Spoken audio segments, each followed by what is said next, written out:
Today That's we have Malik Miah. He's a retired aviation mechanic, union, and anti-racist activist.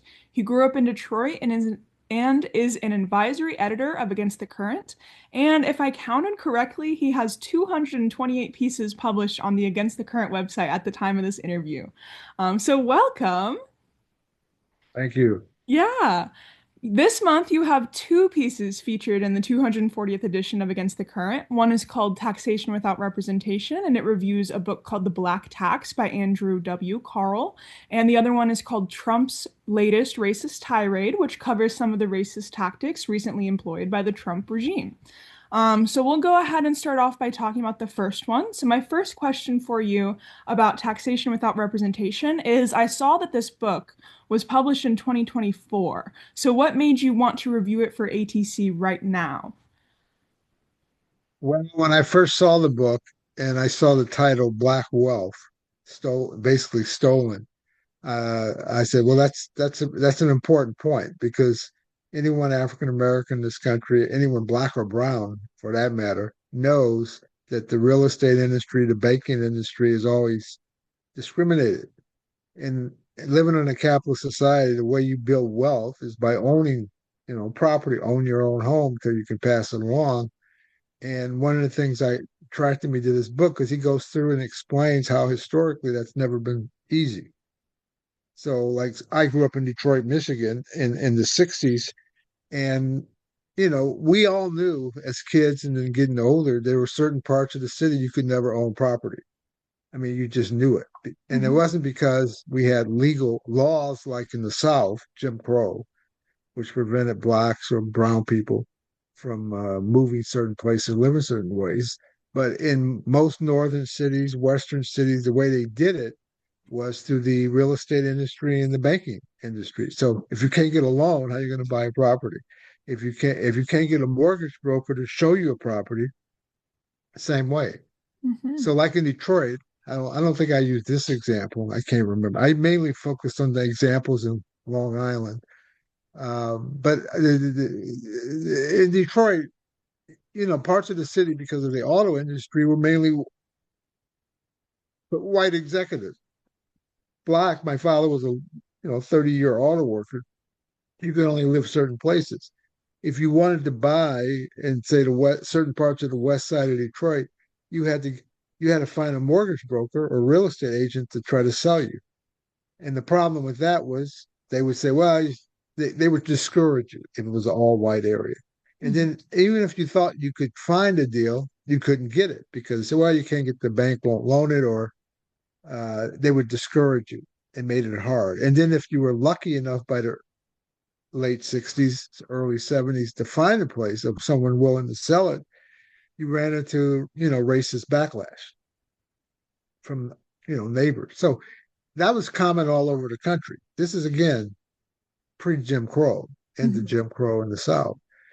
So I knew from my own personal experience the difficulties. So when I saw the book, I said, "Yeah, this is good. Someone is explaining what anyone else like me would know, but to see it in all one place, I thought it was a valuable book. Yeah, yeah, So I I get out definitely get there. that. Yeah, I learned about a lot of the things that you talked about in college because I was able to go to college and study political science, but maybe a lot of our listeners might not know that. So what is an example of a story that you learned through this book that kind of stands out to you as a big example of this phenomena that you're experiencing or talking about? I use three examples from Long Island, New York, where you have basically working class black women and families buying a house at a certain value, low value, but how did they end up paying as high or higher taxes than a white family in a much more expensive home? It's because of redlining. It's because of these different phenomena they could force them to pay higher. So, so I thought that was a good example how you couldn't accumulate black wealth.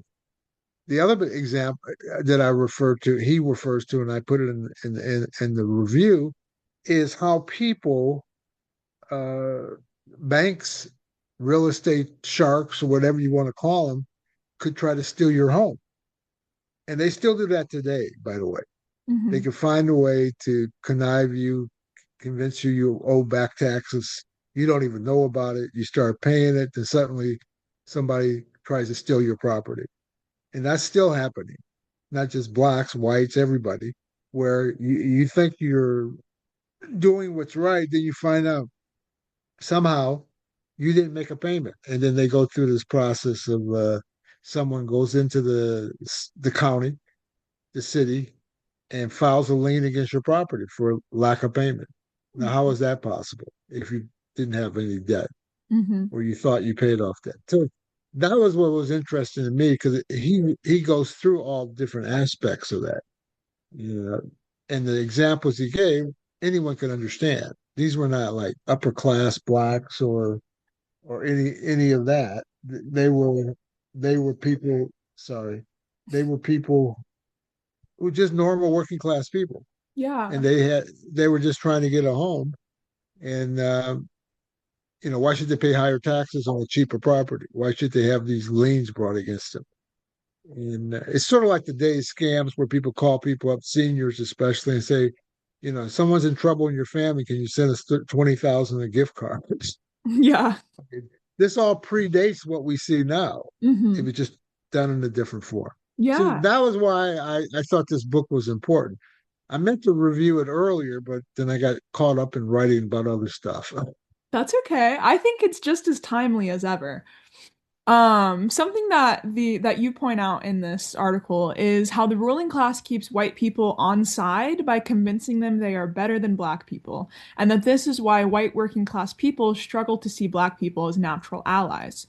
Do you think that many of the class-based problems that are finally coming home to roost in white America, that white America is experiencing today, will lessen or worsen white America's willingness to work with black Americans as the natural allies that you and I both know are possible?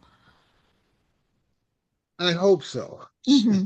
Yeah. This is not a new issue. In the Right. 60s, during the heyday of the civil rights movement, both Martin Luther King and Malcolm X, who was more on the left, always said the biggest problem among whites was the white liberals.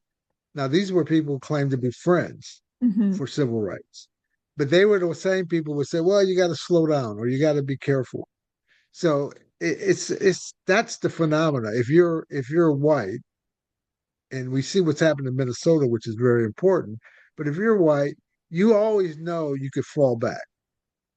And even if you're in a racist area, you don't have to speak up. If you're black and even if you agree with some of the things, say Trump is doing, you can't do that because Hmm. they just see you as black. Yeah. Okay, so that's the problem. So how do you get whites to go forward? I think the way you get them to go forward is like again Minneapolis, where whites after they see two of their own get killed, they can see this is not just about them, the immigrants or black people or brown people. It can be anyone, Hmm. and that begins to bring the people more consciousness, which is very important. Yeah. Before, historically, it was the labor movement because labor movement, black and white workers worked in the same factories, and you could break it down. But the labor movement right now is pretty weak. It doesn't have the size it used to have, and it doesn't, outside of the heroic nurses and teachers who keep fighting, you don't see the industrial type unions doing it. But I believe as more whites who know it's wrong, but this is why I keep saying what happens if you're white, you live in a neighborhood and you don't like what's going on. If you keep your mouth shut, even the racists will leave you alone. Hmm. If you speak up, well, black people don't have that luxury. I mean, Yeah. you can't just say, I'm like you, I agree with this. Yeah. It doesn't work that way. Hmm. Yeah. I definitely think white America needs to start choosing humanity over our whiteness. And hopefully Yes, books like the one that you're reviewing here and things like you talked about in Minnesota, hopefully those are just things that are helping more people see that. And I think it is. I Um, agree with you. I definitely yeah. think it's the key to this whole story is mass public protest. Hmm. That's how you change consciousness. Yeah. Okay, if everyone sits quiet and just writes letters to the editor, it's not going to work. You have Hmm. to go to the streets. That's when consciousness is changed. And Yeah. that's historically the way it's happened. And that's starting to happen today. Yeah, it's very exciting to see all these things that I've read about start to actually happen again. Yes. My last question for you on this article is that you end with a call for Black and white working class unity and tell readers how the Black tax can be a useful tool for understanding the connection between Black national oppression and the construction of a powerful capitalist state. Aside from this book, what are other suggestions you have? I mean, we kind of just touched on a few of them that can help us work towards this Black and white working class unity. Well, I would say it's important to study history because if you study, it's not like any of this is totally new, the type of unity we're talking about.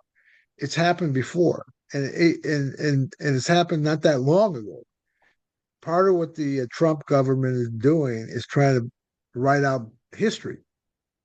Whiteout history is what I mean. We're in Black History Month, and one weekend, Trump is, he's posted the Obamas as gorillas. Hmm. He attacks the halftime show at the NFL because Puerto Ricans who actually are citizens he doesn't accept.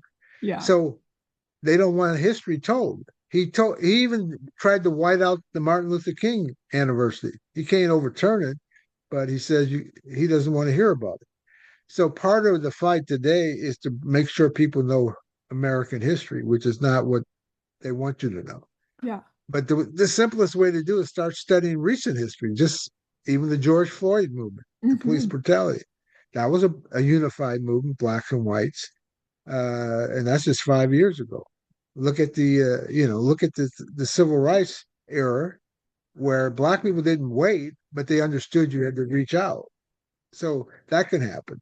The unions, if you take the teachers and nurses union, which are integrated, they also show it's possible. So I think if we can get people to learn some lessons from these recent movements and things where solidarity is real, you can begin to turn the tide. But you can't rely on elections. You can't, the Democrats keep saying, well, we got November. November is meaningless. In fact, November may not even happen, Hmm. or to put ICE agents around polling places. Hmm. Uh, no, the key is protest. Mass protest is how you change consciousness. Yeah. Yeah, I've been learning a lot about that from the all the Solidarity members lately, and I'm very grateful to have so many people that have been around for long enough to know what we're doing and not just have to trust the random people on the internet that think they know what they're doing. Right, exactly. Yes. So thank you for answering those questions. Now I'm going to move on to questions about your Trump's latest racist tirade piece. So my first one for you on that is that when we spoke over the phone about doing this interview, you mentioned wanting to speak to the updated situation in Minnesota since you published this piece. So what do you think about what's been happening in Minnesota since the racist comments made about the Somali community? I'll just let you kind of speak to that because you seem like you have thoughts on that. I think I mean, the whole thing with the Somali example, and the reason why I wrote about it, because people more familiar with, anti-Mexican, anti-Latino, Hmm. but Trump's special hatred is toward black people and African people. So Hmm. the Somali people, think of it, the two states he's targeted the most are Minnesota and Maine. Actually, two of the most white states in the country. Maine is probably number one, two, or three. I Yeah. mean, it's overwhelmingly, just that's just the nature of the population. So why would you send hundreds of ICE people into these communities? Because he's trying to make a point. We'll get you wherever you are. Hmm. And he's always hated Africa. I mean, that's why he targeted South Africa. That's why he bombed in Nigeria. So that's one side of it. And he never backs down, as you know. He never uses the word apology. He never says, I don't mean everyone, I just mean no. He says everyone in Hmm. these countries are bad. They're not even civilized. And to him, civilized means Western civilization. It means whites, Europeans. Not even all Europeans, of course, are white, but that's what he means. Hmm. So I think this whole issue that when I said the latest racist ran, that was just because it struck me with Somali.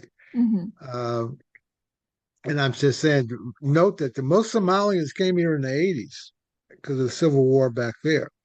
And so, therefore, 90% of them are already citizens because they came as refugees. Like Hmm. Omar, the representative, she came as a refugee as a kid.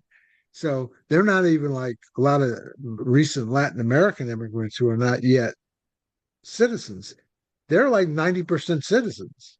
Right. So it's why are you targeting people who are already citizens? Because they're black. So, and I think that's the positive. And I'm very pleased to see how it's unfolding in Minnesota and nearby states. Is that everybody there understands that this is not about it's not about illegal immigrants because there's not that many over there. Right. Most illegal immigrants are probably in Texas, California, and Florida, just Hmm. because of the border. So that's not the issue. The issue is he wants to turn us back to an all-white society, and I think he's basically succeeded. The Supreme Court goes along, so the civil rights acts will all be gone officially soon, in my Hmm. view. Doesn't mean we're going to go turn back the clock to Jim Crow because it's not economically useful. But when you attack diversity, okay, how can you say you're not for a diverse country?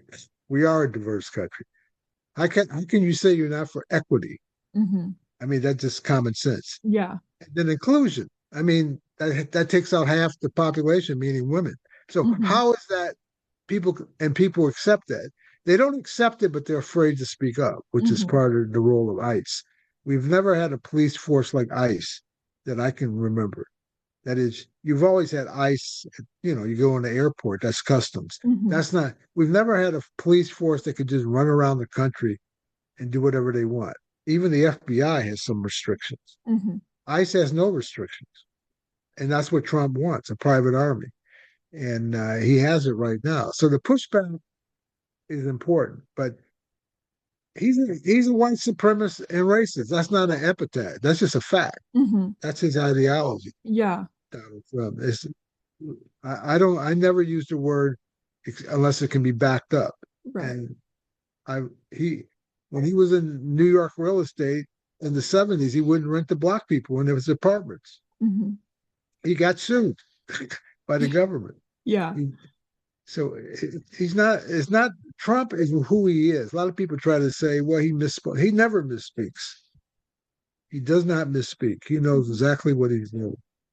The difference now is he has a team of people around him who agree. The Hmm. first term, there was people who were more old school Republicans. These people now are just white supremacists like him. Hmm. Yeah. Moving on to the next question, because that was a great answer. My home state of Ohio and the great city of Springfield seems to be the next on the chopping block after Trump set his sights back on the Haitian community here. What can you say to Ohioans at this moment to encourage us along the right path as we can respond and continue to monitor ICE presence here? Well, I think they should just, and I believe you're doing it, but I think you have to follow the example of LA and Minnesota. A Hmm. lot of people don't know LA was the first one to set up these legal monitor observers. They set up a system where people can contact people if they see ICE and get lawyers and others to protest and quick response teams. Um, and then Minnesota took it to the next level because people got attacked and killed. See, it's not. Oh, I should just point out, people have been killed already before. Uh, Good and uh, what's his name, Alex? Yeah, Alex Uh, Preddy. yeah, Preddy. They were killed before. Mexicans, Latinos in Hmm. Chicago and other cities. This was just the first two whites, Hmm. and that's why it became even bigger. So everyone knew it's not just about immigrants; it's about anyone who stands up. Hmm. So I think the example of Minnesota, especially now, can spread to Ohio.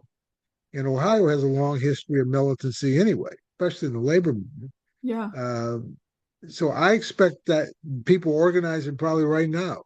They're probably setting up the same kind of links that online. They're setting up ways to respond. Hmm. And that to me is the key. If everyone does follows the Minnesota example and expands it, there's hope. It Yeah. can be done. Yeah. Yeah, I definitely think hope is an important part of that story. And if anybody that watches this wants to look into any of these community resources that are responding to this, Ohio Immigrant Alliance has been great on getting us information and things that you've been talking about. The last question that I have for you is, are you able to speak to the ways that immigrants have become scapegoats in American society today? Well, the main point I'll make about that, that's not new either, Yeah. historically. I mean, immigrants have always been it's always been an on and off type faucet for the government and the employers because uh, if they need labor, it's easier to get in. Hmm. Okay, in the 50s, it was the Bracero program. They tried to kick a lot of Mexicans out, but when they needed them after the war, they were let in. Hmm. So it's my own family. My father's from India, Bangladesh. He came to this country in the late 40s. Okay, how did he get here? He came. He worked the British ship during the war. He ended up in California, and they got off the ship. And some of the workers, because they were workers that did the work on the bottom of the ship, they just stayed, and they figured, well, the worst that can happen, they'll send them back. They worked in the farms, very short time because my father didn't like agricultural work, but Hmm. he they called him on the farm, but they needed labor. And they actually told him and his friends, well, you can either stay or we can send you back. So they became legal. Hmm. They didn't apply, but they needed labor. Hmm. And then they all ended up, a lot of Indians ended up in Michigan and Cleveland, Ohio, all the auto plants, steel mills. That's how he became legal, though. It wasn't that but that's happened over and over again. You need the labor, you can be legal. As long Hmm. as you're second class, you have to go through a long process. So this whole phenomena is not new. What's new is that you got a government that's openly white supremacist who thinks they bring up crazy theories like replacement theories. Yeah. But that's not, that. Why do employers hire people?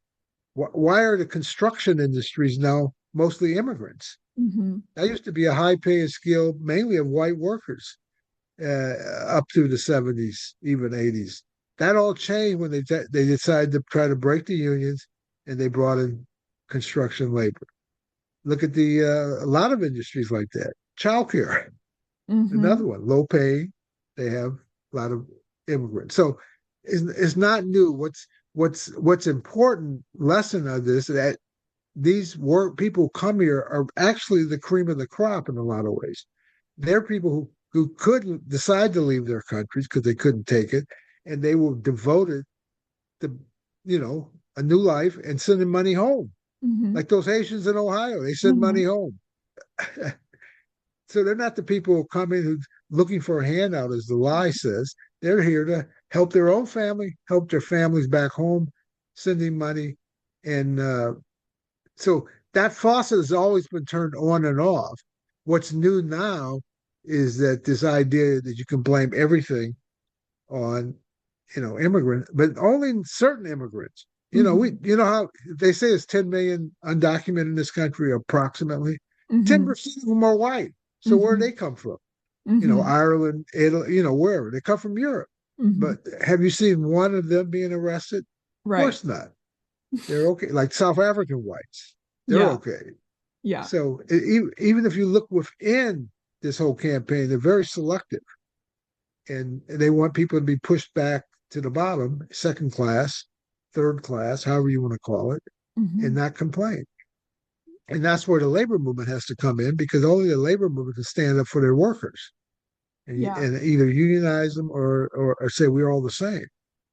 But it's important to know that history is not new. I mean, immigrants being attacked, certain immigrants let in, let out, Yeah. that's not new. Yeah. Yeah, I think that's like a common theme throughout this conversation is that none of this is new, and at the end of the day, it's all about labor. It's that seems what it seems to Yes. be. Super exploitation of labor. Yeah. And I mean, I see it out here in California in Silicon Valley where there are no unions really. Hmm. Now, these are Well, high paid labor, tech people. They get high yeah. paid, but they don't have many rights. They can get laid off, fired. They don't really think themselves as union labor. But if you lose thousands of jobs, you should think that way, try to Hmm. bargain, like at Google. Absolutely.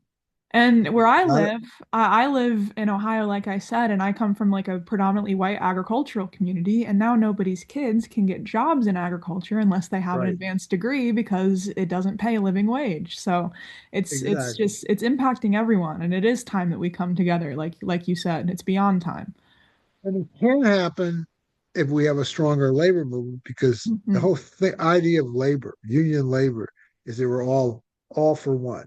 We're all together. Yeah. So you stand up against racism. You stand up, for like people.